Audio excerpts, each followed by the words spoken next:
Italy doesn't stop to amaze us in this hot season of the summer.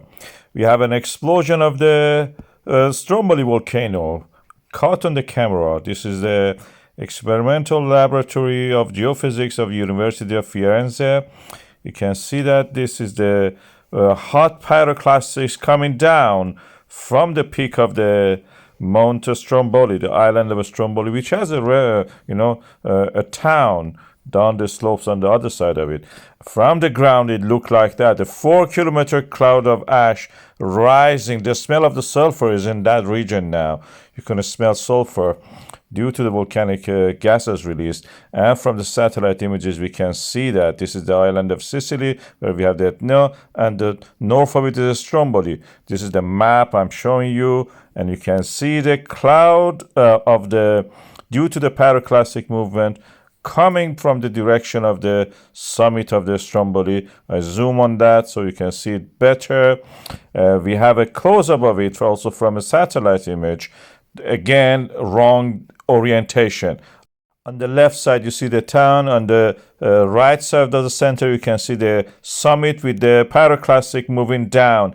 This is again from another view. You can see the pyroclastics and the flow of the lava. And this is the National Institute of the Geophysics and Volcanology of Italy, showing that from the ground, this is the 4 kilometer ash cloud we are seeing.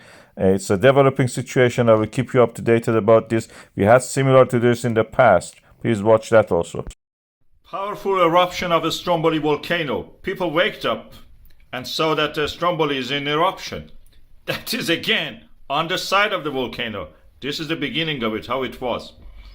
If you missed it, that's it. You will not see it. I'm speeding it up just for making the video shorter. Why this is erupting all the time on that flank? The Stromboli is higher than that. You can see the actual summit further up.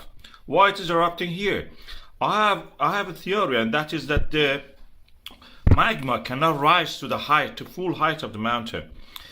One reason is that this side of it is always have erosion toward the sea. As you can see here, you can see lightning here. Just watch. So this side is always eroding and always removing material from the volcano. You can see the summit to the left, actually, you saw that. So this side is always less weight on it, and that's the reason eruption always happens there. Magma easily can remove the remaining part of the top of the volcano and just comes out of that. Easy peasy, as you should say.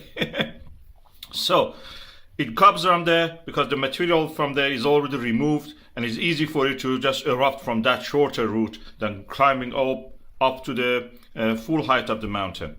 This is how it works in my theory, in my understanding. That is the way people woke up to this big column of the ash and fire into the sky. Satellites were able to pick it. This is the Sentinel. This is the African plate pushing against the Eurasian plate. In Italy, it creates a lot of volcano subduction, causes these pimples in the earth crust to rise. Stromboli is a beautiful one, very active also, lightning all the time.